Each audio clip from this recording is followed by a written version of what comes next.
Welcome back for 9.5. We're specifically going to talk about series circuits in this video. The parallel one will be up later. So first, before we even talk about series circuits, there's two rules that this guy Kirchhoff, called Kirchhoff's laws, are applying to all different circuits. So this includes series and parallel. So I want to start with this.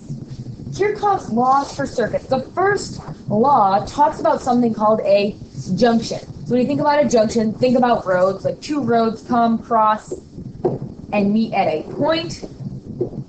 That point where they meet, that's your junction. So Kirchhoff's laws apply to a junction, but these are wires instead of roads. The law says that in a circuit, the sum of all the currents going into a junction equals the sum of all the currents leaving a junction. So if I knew that the currents going into this junction were 3 amps and this was 2 amps, then I've got a total of 5 amps coming into this junction. That means that I have to have a total of 5 amps leaving the junction. So this current could split up however I'd like to. I could have a current of 1 amp leaving here. If I know that this is 1 amp, I know that the current leaving here has to be 4 amps to add up to our total 5. So that's Kirchhoff's first law. The sum of the currents in a junction equals the currents leaving the junction. The second law has to do with this thing called a loop. And so what a loop is just the single path from one point to another point. So if this is a circuit and I add a resistor, that is one loop. I could add a second loop to the same circuit, add another resistor over here, and that is a two-loop circuit. Now we've got two different paths that the current can take.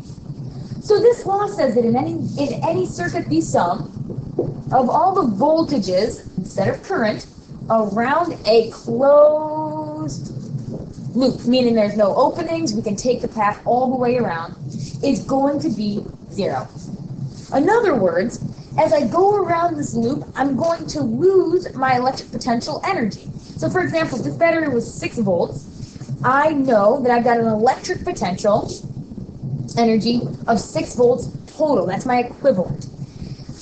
What I know is the current, or the voltage around each loop needs to add up to 6. So that means that the voltage over this loop, if I take our circuit this way, is going to add up to 6 volts, which means this resistor must be experiencing 6 volts of potential difference.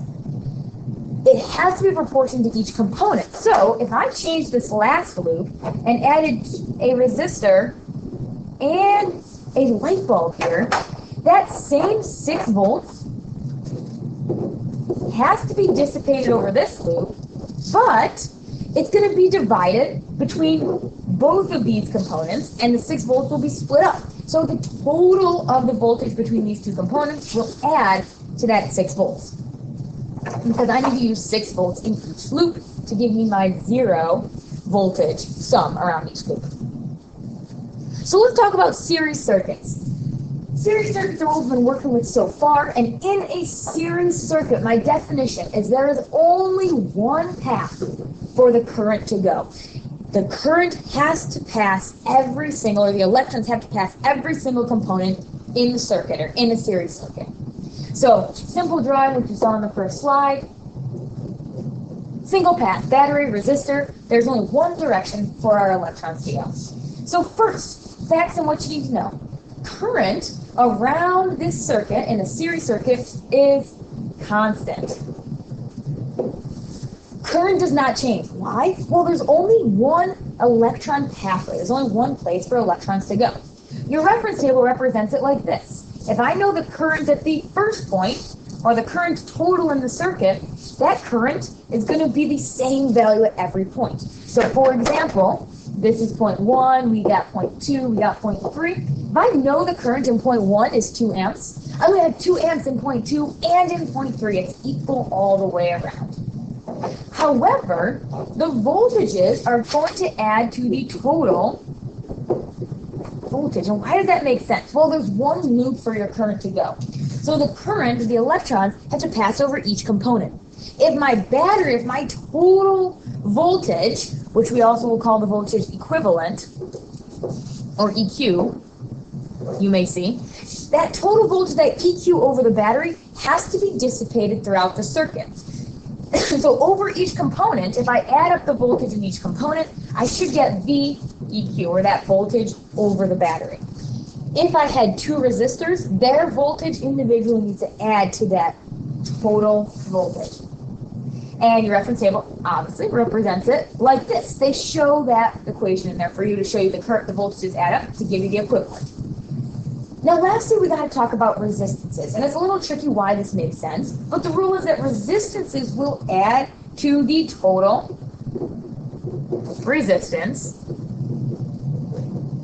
in the circuit. In other words, the resistance equivalent. That EQ resistance or that total resistance, they will all add up. Well, let's just look at why this makes sense. You know that V equals IR. We can find voltage by doing a current times a resistance. Well, we know that the current in the circuit remains the same the entire time. So if current stays the same, but I increase voltage, in order to have a balanced equation here, I also am going to have an increase in resistance. So components that have the highest voltage, if V1 is bigger than V2, that must tell us that resistor 1 must be greater than resistor 2. And if I add up all the resistances, I can get the total resistance in my circuit, and I'm super happy. Now 4 tells us that you can find the equivalent resistance for the circuit, and you can use Ohm's law to calculate unknown variables. So that's this law from your reference tables that we've talked about previously, and you've seen in some examples, so see it in a minute as well. The last point to make is if one device turns off, for example, think about a string of Christmas lights. They're often wired in series. That means one light is right after the next. For example, like you see here, this could be our string of Christmas lights. If one Christmas light turns off, if one device turns off, all devices turn off. If one component doesn't work, it breaks up our circuit and we can no longer have current flowing through the circuit, which is why series devices aren't always the best way to wire things, because one faulty light bulb will ruin the entire circuit. So let's talk about some examples. This example, I've got a 20 ohm resistor and a 40 ohm resistor, and they're connected in series, one pathway, with a 12 volt battery. Now, before I even start reading the next part, the first step I would do when I solve these problems is to take what I know about my circuit and draw it out so I can have a visual. So I'm going to use the key in the reference table to solve for this. I've got a battery. I know it's connected to a 20 ohm resistor, or sorry, 2 ohm resistor, a 4 ohm resistor, and back to the battery. So I'm just going to label my spots. We've got a 12 volt battery and a 2 ohm resistor, 4 ohm resistor. So now I've got my picture labeled. Let's look at what we need. We know the current through the 2 ohm resistor is 2 amps. I want to find out what the current through the 4 ohm resistor is. So we know the current here is 2 amps. Well, let's think about what I know about series circuits. I know that the total current is equal to the current at each point. So therefore, if I know the current at the 1 resistor is 2 amps, I know the current at every point is 2 amps. So this current is going to be 2 amps. Now we've got another circuit where we've got 2 4 ohm resistors and they're connected to a 6 volt battery in series, again, single pathway. We want to know the power in this circuit. Well, there's actually a lot of computations we're going to need. So we're going to start with the first part, is drawing a picture of this circuit. So we've got a 16 volt battery connected to 2 4 ohm resistors, and let's just label them.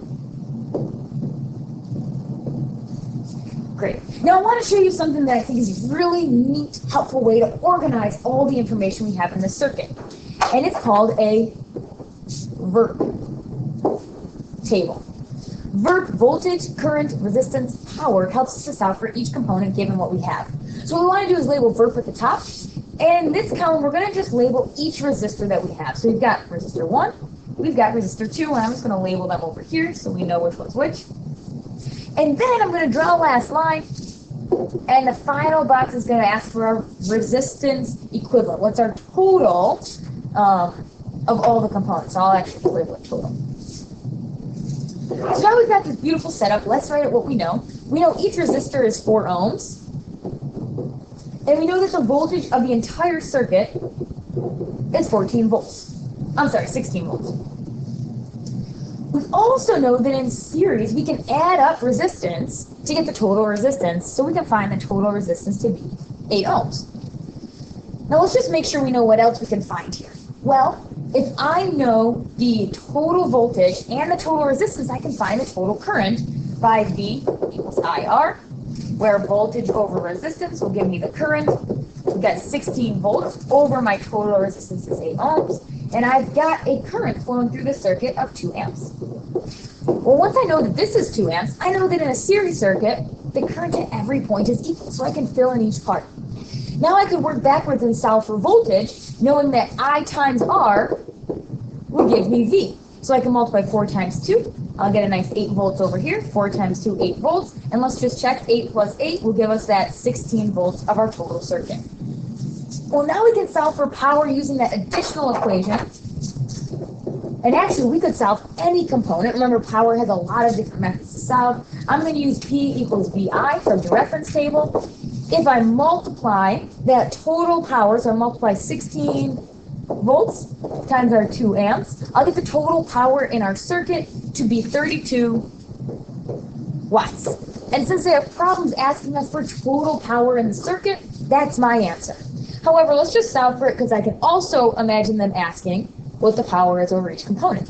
So I times V, for the top, we're going to have a nice 16 watts here, 16 watts here, and notice that the power also follows the same rule. It adds up over each component to give you a total power in the circuit when we're in series. So we've got one more problem for series. We've got a light with 50 ohms of resistance, and it's in series with a variable resistor, meaning I can change the resistance, to a 20-volt battery. We know that the light can only take 0.1 amps of current. So before we even look at the questions, let's make our setup here. Draw your circuit out so we can visually see what's going on. We've got a light bulb connected to a variable resistor and back to our battery. We know the light bulb is 50 ohms. We know the volts we have is 20 volts. And now I'm going to set up my Burke chart so I can reference this throughout the whole problem. So VIRP. Let's take a look at my resistance. I've got light bulb, I'll call it L. I've got a resistor, I'll call it R. Here's L, here's R. And then in the bottom, we've got our total. So let's set up what we know. The total voltage we have is 20 volts. We definitely know the voltage, the resistance over the light bulb is 50 ohms. We do not know the resistance over the resistor yet. We're not sure about that. However, we do know that the circuit can only have a total of 0.1 amps current. So knowing what I know about series, I know that current will stay the same no matter where I am in the circuit because electrons only have one pathway to go. So I can automatically fill that in. Then knowing what I know, I can figure out the V over the light bulb because V equals IR. I'll multiply I times R together and I'll get a nice 5 volts over my light bulb. Well, then I can use what I know about a series circuit. Knowing that the voltages all add to the total voltage, I've got a total of 20 volts. I know there's 5 volts over the light bulb, meaning that there's 15 volts over the resistor that I'm not sure of. Well, now I can actually solve for this resistance of our unknown resistor because I know V and I, V over I equals R, and so I can divide 15 by 0.1 and find out that our unknown resistance is 150 ohms. Now I can take and find the total of our circuit to be 200 ohms. The last thing I need to figure out in our nice, beautiful setup would be the power, and I could do that by doing P equals IV or any of the other power equations. But for now, let's look at the questions. So question A is asking us for the maximum. Actually, let's change that to minimum because that's what we're going to find here. The variable resistor could be set at in order to protect the light. So in order to keep our current at 0.1, we know that the variable resistor has to have 150 ohms of resistance based on our Burke chart. Now the second part asks us about the voltage across the variable resistor. Well, good thing we found that. The voltage across that resistor is 15 volts. And last I want to know the voltage across the light. Well, we found that real early on. We know it's 5 volts to add to our total of 20 volts. And you just completed that problem. I love the verb chart, and I also love drawing diagrams, and I think that is the best way to approach a problem that has a lot of different components to it. Hope you enjoyed this. Look forward to parallel circuits soon.